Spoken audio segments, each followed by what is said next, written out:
Namaste and good evening, afternoon, morning to everybody. It's an absolute pleasure to be able to present to you that today. I particularly want to thank the Quaternary Congress organizing team for inviting me. It's a real honor, and the Association for Quaternary Researchers. As Ashok said, I've been very fortunate to have been able to work in India for many years, and having met my wife in India and our daughters is called India, it's really an absolute pleasure to be able to research in this area and to extend that research into the adjacent countries of Pakistan, Nepal, into Tibet. And what I'd like to do today is to talk about what we've learned about the Himalayas and Tibet and what there is to continue to learn. So, as many of you know, this is the most glaciated area outside of the polar realms. It has some of the longest glaciers on our planet. This is just one of many examples, the Baltoro Glacier that goes up to Concordia and up to K2, and other big glaciers like the Siachen Glacier that comes down to the Nubra Valley. So this is an incredibly interesting area if you're interested in glaciation and the extent of glaciation in the past and the effect of climate on glaciation. It's become known as the third pole amongst many of us. And this was a term that was proposed by scientists at the Institute for Tibetan Plateau Studies in China. And it has a major influence on climate. And here's the present day extent of glaciers. It doesn't look a lot here, but as I said, it beyond the poles, Antarctica, the Arctic, this is the most glaciated region. So understanding the glaciation here is really important for understanding global glaciation, global climate change, and hydrology of the great rivers that drain off this area. The average elevation shown here is about, in this sort of gray color, is above 5,000 meters. So it's a significant topographic region of our world, and as a consequence, it's attracted a lot of attention, of course. It's also adjacent to the most populated region of our Earth. We've got more than 1 billion people living in India, China, and you add up to the rest of the countries in the surrounding area. This is where most of our world's population live. So what goes on in the Tibetan Plateau, the Himalayas, has direct influence in terms of the political, social, economic aspects of our globe and of this region. The glaciers are melting now. This is a video I made a couple of years ago of the Nizumka Glacier in Nepal, and you can see the supraglacial meltwater here. So this region has been affected by human-induced climate change. And so understanding the natural processes of glaciation are clearly important for resolving what's the human impact on this environment. So all these aspects sort of link together in terms of making this area really important for us to study. And it's really great that we're having the INQUA Congress in India that's adjacent to this region, and that hopefully we'll have sessions in the Congress where we'll talk about the aspects of glaciation that we've all been working on. We're seeing increased hazards. This is a video I took just a few months ago in Nepal, and this is a village called Tami. And as we scan across this, we're in a lateral frontal moraine complex. Those are ridges behind the moraines. But look at the valley floor. It's absolutely covered by deposits that were washed in here as a glacial lake burst, sending debris down the valley. Fortunately, nobody was killed in this event, but we're seeing an increasing number of these glacial lake outburst floods as glaciers retreat. And understanding the past effects of glaciation, we lead on to looking at landscapes like this. So in the past, there have been glacial lake outburst floods that have affected the landscape and shaped valleys like this particular valley here, which is in Lahore in northern India, so the Chandra Valley. And so understanding glaciation helps us understand landscape evolution. So the glacial processes shape the landscape. Climate influences glaciation. We're in a tectonically active area, so we have to understand tectonics. We've got continuous processes of weathering and mass movement. And then we've got the fluvial processes that shape these landscapes that influence themselves by glaciation. And then paraglaciation, as we have times of climatic transition, glaciers respond to those, and the associated processes like resedimentation of glacial deposits and these glacial lake outbursts all lead to shape these landscapes. So if we're going to understand this region, we need to understand the interaction of all these processes. And glaciation is one of the fundamental components of that helps drive all these other processes. So we need to understand and learn about what glaciers have done in the past for future development in these regions, for sustainable development, for hazard mitigation. So what do we want to know in terms of glaciation in the Himalayas, and what do we know? So I'm going to go through a bunch of things in this talk, talking about what do we know about the extent of glaciation in this area in the past and what it'll be in the future. How glaciers responded in time, how they've come and gone as a consequence of Quaternary climate change, and of course the human-induced changes that we're seeing now. What are the forcing factors that cause glaciers to respond, and how do they respond, and what are the implications and consequences for those? As was said in the introduction, I've been really fortunate to have worked in the Himalayas and Tibet for almost 4 decades now. So I'm going to review some of the work here and look at what's missing, and that'll become very evident as we go through these studies. And I want to acknowledge many people that I've had the opportunity to work with in these areas, particularly graduate students that are shown there in yellow, and I'll omit that person. There we go. He hides. There we go. And also the funding agencies that have funded us to do this work. So let's start by looking at the extent of glaciation. So the interesting glacial history of the Himalayas goes back as far as Frederick Drew in 1875, who wrote a paper on glaciation and lake deposits in the Indus Valley, the area that now spans into northern Pakistan, northern India. And he published this in the Journal of Geological Society of London. And so this was the first real scientific observations that were taken place. And then we had reconstructions of what the extent of glaciation was early on in the 20th century. There's examples there of Coots, reconstruction of ice. The ice extent there shown in blue. The brown is the elevation above 5,000 meters.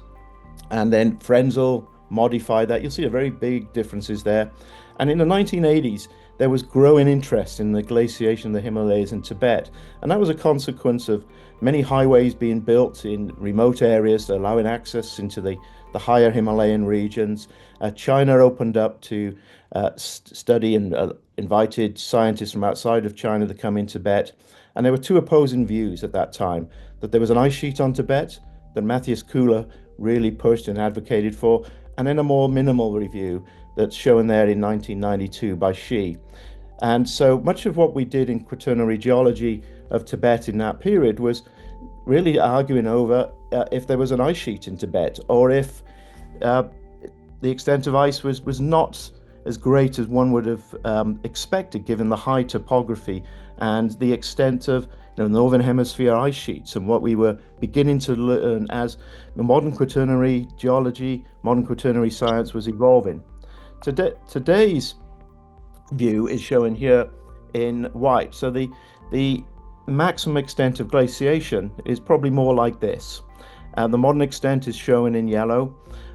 And people use the term the last glacial maximum. When was the extent of the last glacial maximum? Well, the last glacial maximum, as everybody knows here, is really a time period around about 25 to 18,000 years, when the northern hemisphere ice sheets reached their maximum extent. We had lowest global sea level, and but that term is kind of misused a lot. When you look at this is not necessarily the global last glacial maximum of marine stage 2, but this is the maximum extent that people have reconstructed. And those red dots show areas where we actually know these are global last glacial maximum sites. So we often just refer to this at maximum extent as the local last glacial maximum, where glaciers reach their maximum maybe early in the last glacial cycle, or maybe even in a penultimate or older glacial cycle. Nevertheless, this is the general area that we now consider is glaciated. And back in 1998, Douglas Ben and I wrote a paper on what we knew about glaciation in terms of the geochronology, the timing of it. And this is a little picture here from that paper. And at that time, which is not that long ago, it's just a little over 25 years ago, We hardly had any studies on the glacial history of the Himalayas and Tibet. We were arguing about the extent of the ice sheet, but we had very little numerical dating done. We had something like 30 numerical ages just 25 years ago. And so this is a reconstruction of this. And what Doug and I sort of argued at that time is that you have two major climate systems operating in the Himalayas and Tibet. You have the monsoon, the Asian monsoon, and the mid-latitude westerlies. And as a consequence of these two competing weather systems, we would see asynchronous glaciation throughout the area and different extents. So just to remind people, if we look at the topography of the Himalayas and Tibet, it's really complicated. We've got a whole bunch of ranges. We have the lesser Himalayas, greater Himalayas, trans-Himalayas. We go onto the Tibetan Plateau. We have ranges like the Nea Tangala, the Tanglashan. We've got the Kunlun, all these ranges. As we go further north into the origin from India, we go into areas that become progressively more arid. And you'll see in that little oval down there shows the TRMS precipitation data.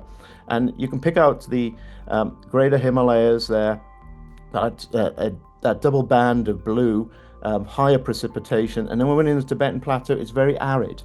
And so the geology controls the topography help controls the weather.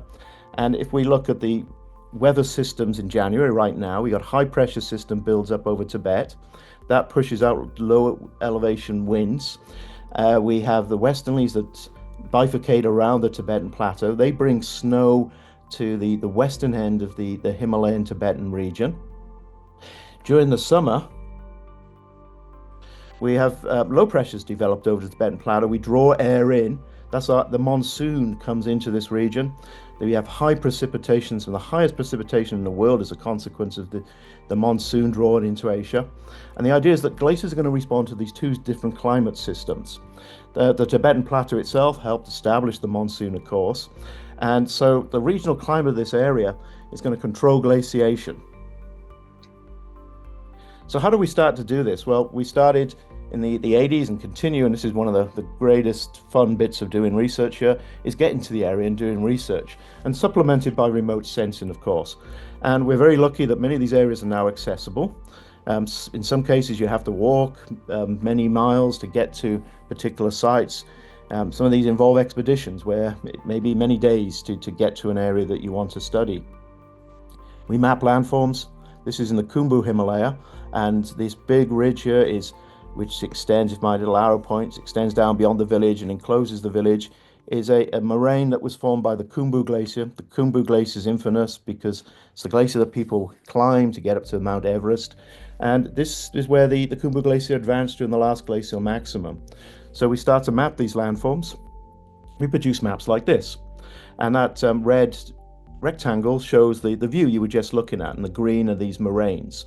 And we map the alluvial fans, the terraces, and we start to build a picture of where glaciers were in the past. It becomes complicated because many of the landforms here can have different interpretations. And one of the reasons that the Tibetan Plateau was thought to have been totally covered by an ice sheet was the misinterpretation of landforms.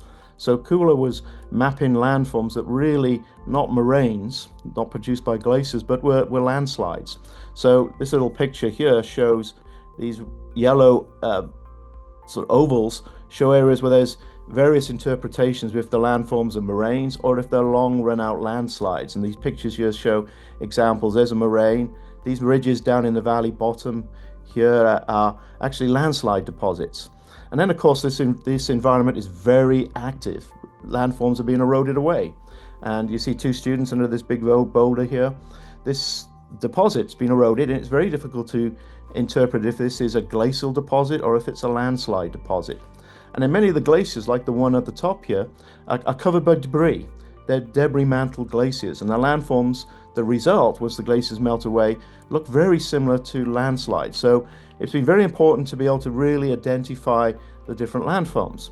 So over the years, we've developed land system models and lithothesis models to try and understand the landscape, read the landscape to reconstruct where glaciers were. This is a view in the Shayok-Nubra Valley, by the Shayok-Nubra Valley confluence. And what you see here are landforms that are moraines. The road wraps around them. There are fans and that fill in behind the moraines. There's beautiful braided valleys. There are slopes here that were glaciated but don't look glaciated now because of the rapid erosion. And so we've seen contemporary studies of glaciers. This is one of my favorite glaciers, the Gulking Glacier in northern Pakistan. And it doesn't look like a glacier when you first come here. I went here this August with a bunch of colleagues and students. We drove along the front and they said, this is not a glacier. It doesn't look like a glacier. It doesn't look like a glacier when you get to it because of all the debris. But when you stand back, you look at the details, it's a glacier. So we've been developing models like this to understand what the sediments look like today, what they will look like in the future, to interpret these landscapes. And then we got the dating. And this landform you see here is a moraine that's been dissected. Here's our sedimentary interpretation of it. And many of these landforms involve a complex history of development and building up. And to understand that, we need to understand the sedimentology, the land systems models as well, how landforms fit together. And then we need to be able to date them. And this particular one here has been dated. It's been dated by OSL dating, and it's got Holocene age, early Holocene age down in these sediments. It's also been dated by cosmogenic dating, got a late Holocene age on the top. And the age difference is because this is a multi-process or multi-history landform.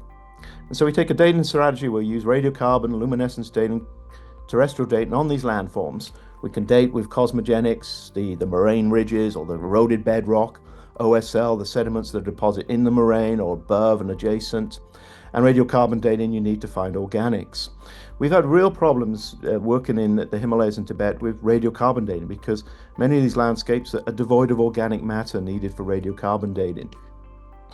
And what we've seen over the last couple of decades is increasing use of luminescence and terrestrial cosmogenic dating to develop glacial chronologies. So we go to somewhere like the north side of Everest. This is a study that we did many years ago, but it shows how you incorporate the lithofacies models and the dating into developing a chronology for one such valley. And I like to use Everest because everybody knows where Everest is. And here's Mount Everest, a view of it. Here's the Khumbu Glacier, comes down in Nepal. Here's the Rungbuk Glacier, goes on to Tibet. And we tend to develop chronologies based on cosmogenics and OSL. So what you're seeing here in the top rectangle are moraines, different types of moraines, and of different relative ages. And each of these little data points are at cosmogenic ages. And you can see the spread of ages of multiple boulders on one moraine. The next moraine get progressively younger, but there's a lot of spread. And then this bar covers the age range that we determine for each of those moraines. So very large age range. Over in the far top right, you'll see the OSL ages. They're much better constrained. So we got last glacial maximum age here. Then we've got a early Holocene and late Holocene age. Here's the northern slope of Everest. The OSL ages are out of the rectangles and in the rectangles. So we build up these chronologies. But the problems are, there are multiple. The radiocarbon dating I already mentioned, it's hard to find organics. And when we do find organics, it's mainly in Holocene deposits. The OSL ages, there's been now about 50 studies of glacial successions throughout the Himalayas and Tibet, which use OSL. They tend to concentrate on just looking at one mineral, quartz. There are a few studies using modern, more up-to-date techniques. Very few studies where we use single grains. And then there's a handful of studies that combine both luminescence and other dating methods like radiocarbon or cosmogenics. With OSL dating, we're challenged because many of these sediments have not been properly bleached because these are very active environments with very turgid water that deposited in these. And we also, the quartz doesn't give a very bright glow.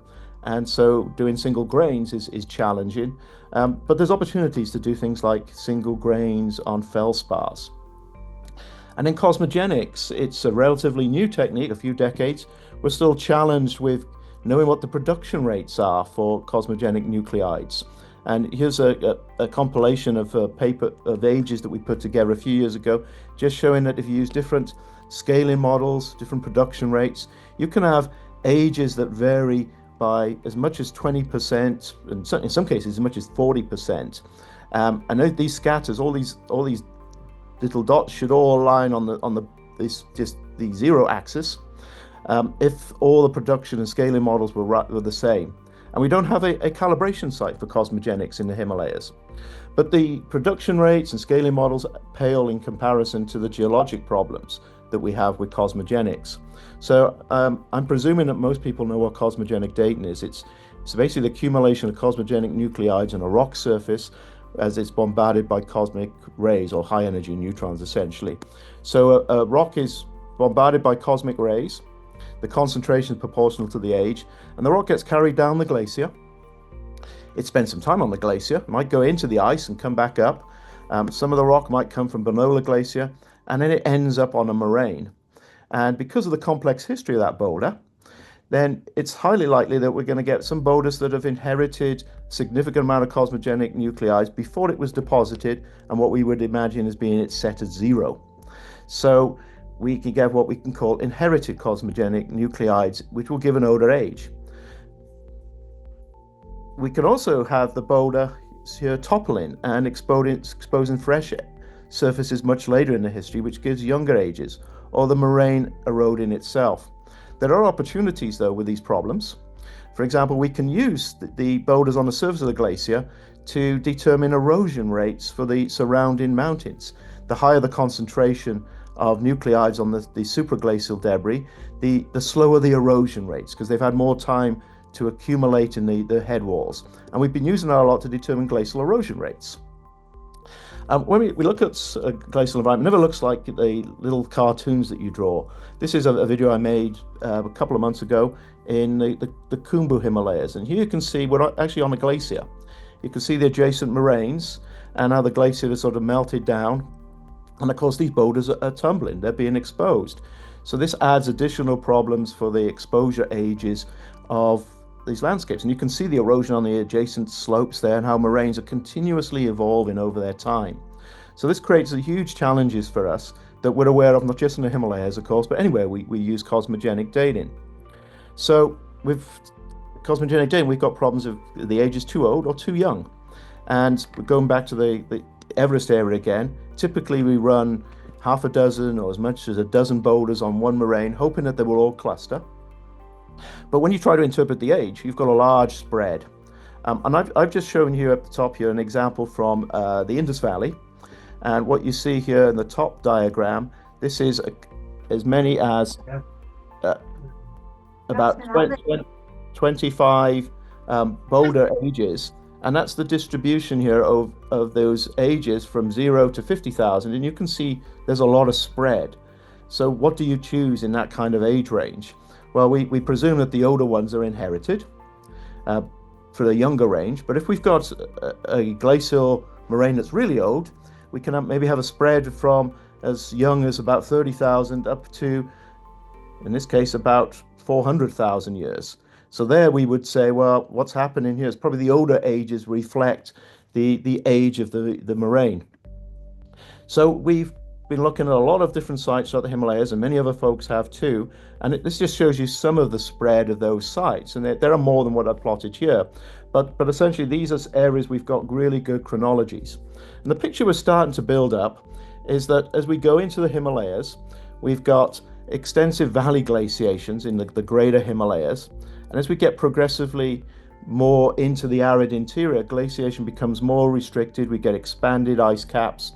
And the Kunlun Mountains, we have extensive valley glaciation as we get onto the northern edge of Tibet. So we've got this kind of style of glaciation, but the ages and timing of these are far more challenging. And we look at valleys like, this is the Chandra Valley in northern India, and you can see beautiful clear moraines that have been dated to early Holocene. We see trim lines where glaciers have run down this valley. These have been dated to global last glacial maximum. Then older valley forms, which we don't really know the age, and it's really hard to date these. There's sometimes no sediment around for OSL dating, and once you get beyond a few 100,000 years, it becomes progressively challenging to do OSL dating. Cosmogenic dating becomes challenging too because of erosion. But we start to build up these chronologies. We go into the Indus Valley. This is one of my favorite places, just north of Leh. we've got beautiful moraines like this one that we dated, and other people have dated these, and have had cosmogenic ages that have ranged from 20,000 to 400,000. And we argued that this moraine is really old. It's probably a couple of glacial cycles old. We've got progressively younger moraines as we go up the valley. So the moraine you're looking at there is that pink bar. Here's the extent, and we get progressively less. And then if we go across to the south and look at the Zanskar range, we've got glacial advances that are not synchronous. They're asynchronous to the advances there. But if you look at OSL ages on these, and this is some really nice work done by Schilkla and his colleagues, the OSL ages are coming out to the last glacial maximum in this. So the question is, are our cosmogenic ages really out of whack? Is there something wrong with the OSL ages? We look at, Jenna did a really nice paper on this just a couple of years ago, looking, and this is from so looking at that, you can see that we've got OSL ages here in little squares, and then the cosmogenic ages just span a really long time span. So we sort of struggle with what are the right ages, and I think that all ages are correct, but they're telling us different things. And for the Leh Valley, for example, we did multiple valleys along the Indus and looked at the same morphostratigraphically positioned moraine. So here's 21 ages. Here's our distribution of ages that the OSL ages are 20,000. You can do some Gaussian separation, and you might argue that the young ages are because they're exhumed. The old ages, maybe some inherited, but we'd argued that these were around about 300,000 years old. Well, if you actually look at this valley, and you can apply cosmogenic dating, and you can date things like the tors. These are eroded boulders on ridges or on the peaks. And by measuring the cosmogenic nuclides in this, you can get erosion rates. So we've got erosion rates, and on the valley sides, we've got incredibly low erosion rates. These boulders here have cosmogenic ages that are several million years old. So erosion is very low in this valley. The higher peaks, the erosion rates are greater. The valleys themselves, we can measure sediment and get erosion rates. So you can come up with a model like this. So you can look at your valley, your moraines are down here, and these are the erosion rates. So they're very low in a landscape like the Ladakh range. So it may be that we're swamped you with inheritance in this particular case.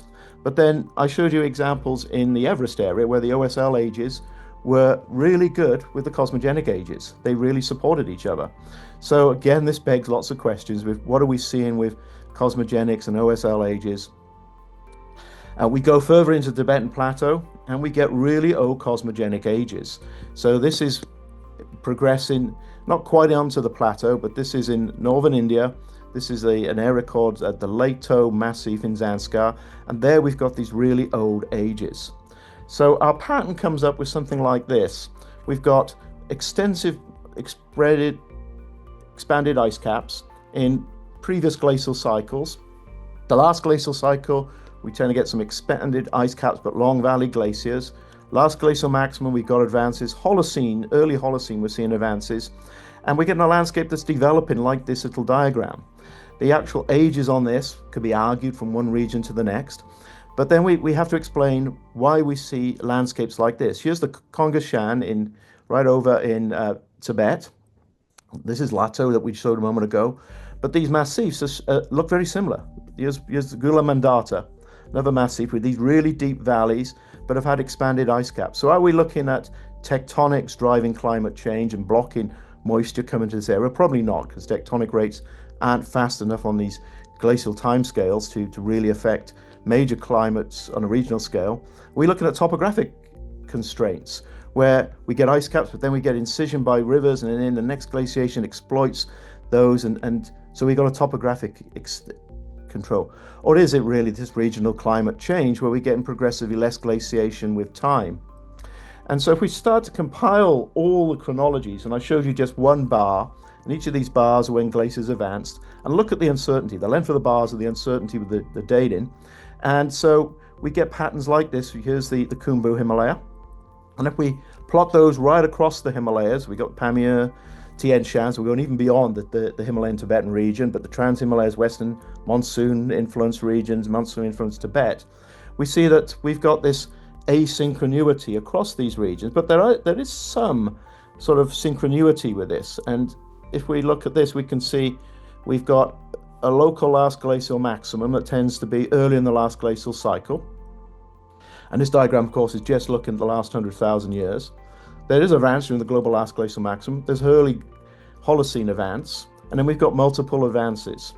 So we're seeing that there's a control on the Sub-Milankovitch scale here. There's a strong monsoon influence, where the monsoon is kicking in during the early parts of the last glacial, providing more moisture to that area.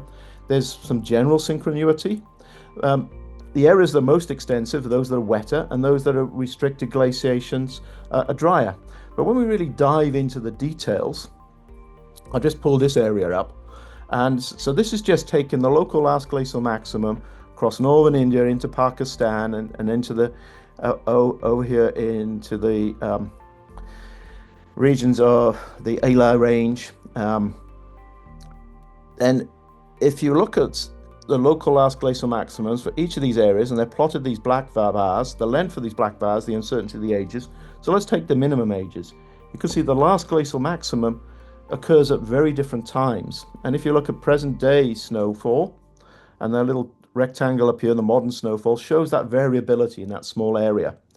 And if we look at modeling for what the snowfall would be for different time periods, so here's the last glacial maximum, 16,000, 9,000, you can see the variability of how we're going to get this asynchronicity across these regions.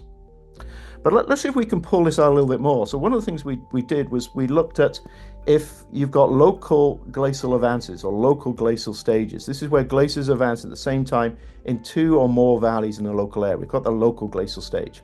And then we see if those times of advances are reflected in a regional picture. So if we got 3 local glacial stages across a region, it's a regional glaciation. So normally we'd have a valley with multiple moraines. We date those. There's 0.2 thousand. This would be a local glacial advance in this area. We saw it across a region, it would be a regional glacial advance. So we did this for that same area I showed you a moment ago.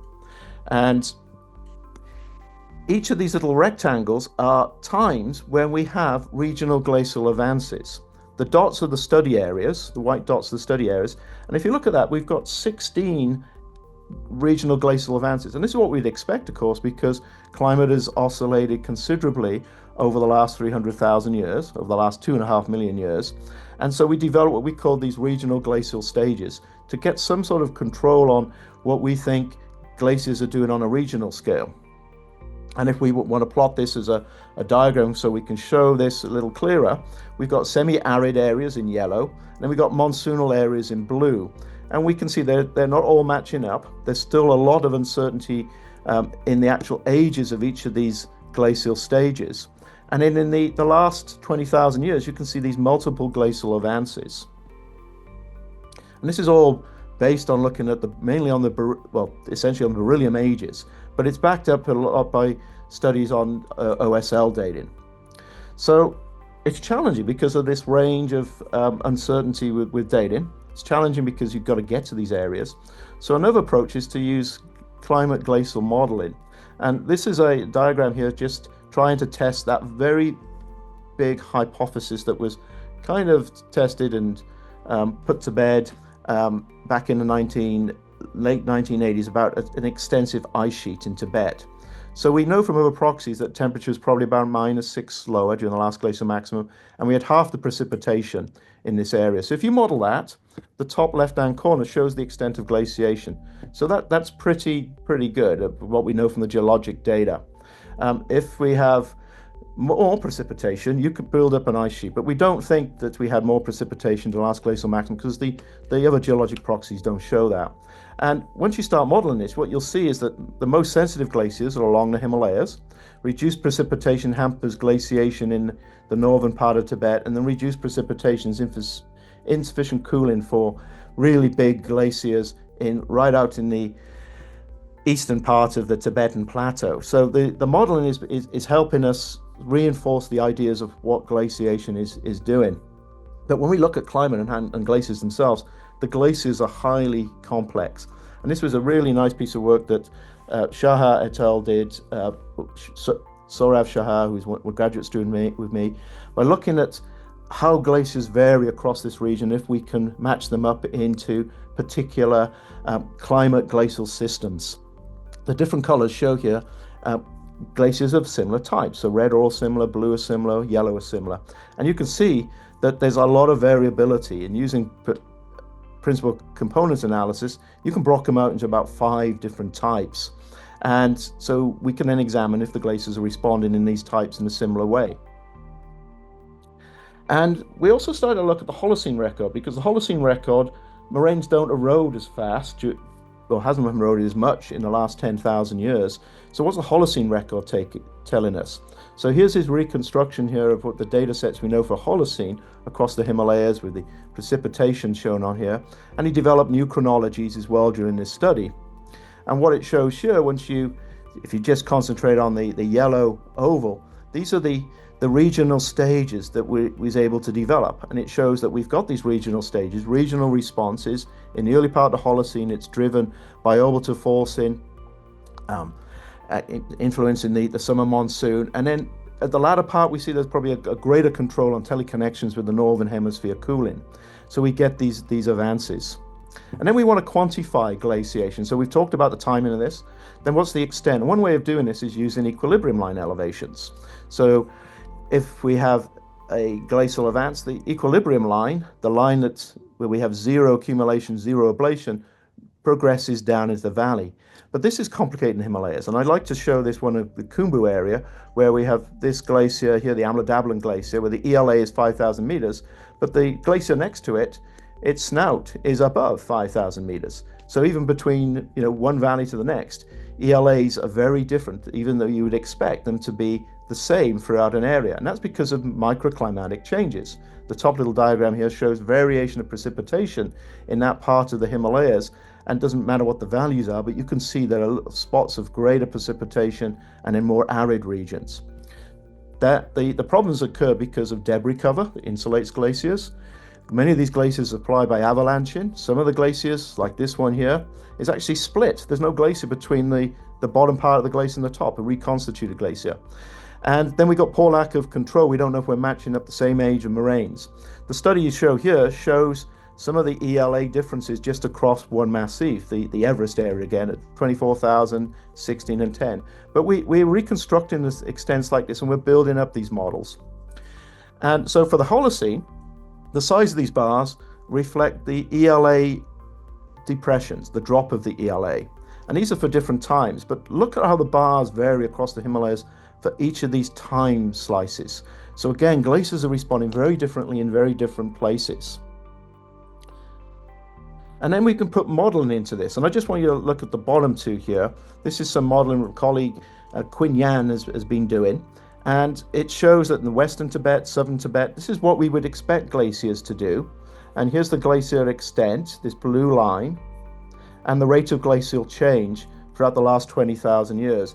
And the bars at the top are our regional glacial stages by comparison. And you can see the glaciers are coming and going as one would expect through the modeling, which is supporting the geologic data, and the geologic data supports the modeling. And I want to show you this because this is a model based on the coupled climate glacial models, showing how glaciers have come and gone throughout Tibet and Himalayas in the last 400,000 years. So if I let it run, whoops, let's go back. It should run for me. Here we go. So if you follow this, it's going from 400,000 years. It's following the marine oxygen isotope curve, and you can see the extent of glaciation compared to today with the blue dots. But you also see the picture there of how glaciers have come and gone in the last 4,000 years. And so we can't get to all these areas, of course, but the modeling helps us reconstruct this, and then we use the geologic data to support the modeling to see if it's valid. But look at the western part of the Himalayas, the huge extent of ice there compared to the more interior areas of Tibet and the greater Himalayas that span Nepal into Bhutan and right into China. So we're beginning to have a reasonably good control on how glaciers have come and gone throughout the Himalayas and Tibet. But we still have areas where there's a lot of contention with Do we have the right, is the dating telling us something different than the real ages of the landforms?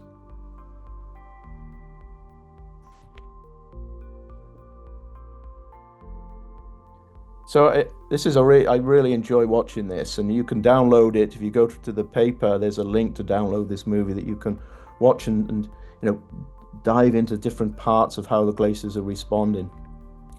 And then the other thing we've been working on recently is, when did glaciation start? And the Tibetan Plateau has been high. It's probably been high for the last 8 million years. And what are the oldest glacial deposits? And so cosmogenic dating can be used for that in terms of burial dating. And this is a paper that Song wrote quite a while back, where this is really, I argue, this is the oldest evidence for glaciation. And he's got ages here around about 2.6 million years in the Skardu Basin in the Indus Valley for glacial deposits. Beautiful sections. But when did glaciation really begin to get enhanced? And this is modeling that Quinn Yang has done, showing here's the last 3 million years. Marine oxygen isotope curves have been used to sort of force this. And this is glacial area. And what you see is, in the western part of the Himalayas and Tibet, it seems like glaciation, started with the beginning of the Quaternary, close to 2.5 million years, but it got intensified about 1 million years ago. If you go over to the Western influenced areas, intensification occurred at a slightly different time, and around about 1.5 million. And so we're seeing a different response here, but it goes back to the patterns of more extensive glaciation early on, and how do we explain that? And in recent glacial fluctuations, we're all familiar with pictures like this of showing recent extensive glaciers. This is the Basu Glacier. I was there in August, and I said to my colleagues, let's go and walk to the Basu Glacier snout. And I'd been there back in 1985, and I'd worked there for a few years, and I thought it was just a couple of kilometers away. But of course, the ice has retreated, and it's interesting to be able to watch the retreat of these glaciers. But not everywhere are glaciers retreating. We've seen in the Karakoram that we have advances of glaciers, or positive mass balances on these glaciers, as a consequence to what people have referred to as the Karakoram summer vortice. This has become known as the Karakoram anomaly, where increased precipitation in the summer is helping sustain these glaciers. We're seeing surging glaciers in these regions too. But generally, if we look at the overall pattern, it's a really nice paper that was written a few years ago compiling all these evidence. And it's kind of showing now that the Karakoram summer vortices is declining. The Karakoram anomaly is waning, and so glaciers are retreating everywhere. And of course, we get extreme weather events that enhance this. And I'm sure everyone is familiar with the catastrophe at Kedarnath, where a glacial lake burst because of heavy rainfall events. Glacial lake outbursts are becoming more and more common. And in Central Asia, we've got 50% of the glacial lake outburst flood hazard globally is in this area, possibly exposing as many as 8 million people. We have events as well that not strictly glacial lake outburst flood events, but ice avalanching. And this is all compiling to our hazard assessment of this region. So to summarize, what we're seeing from all these patterns is a complex variability in extent and time of glaciation. We need to increase the detailed mapping, remote sensing, and dating. We need to improve our dating, apply new methods, use multiple methods like multiple different minerals for OSL dating, multiple nuclides on moraines, like in situ radiocarbon that's not being used on moraines, that can help us attest if we're looking at eroded ages or inherited ages. Combine glacial and climate modeling, like I showed you, and we're just beginning to do that at its infancy. And then what the implications for climate change on glaciation, it's going to be profound, and it's going to be highly varied from what the glacial record is showing. So finally, I'd like to thank everybody for listening to me for the last 50 minutes, and particularly the INQUA Congress organizing team for planning for what's going to be a wonderful Congress adjacent to these incredibly beautiful regions that are glaciated, and the Association of Quaternary Researchers. Thank you very much.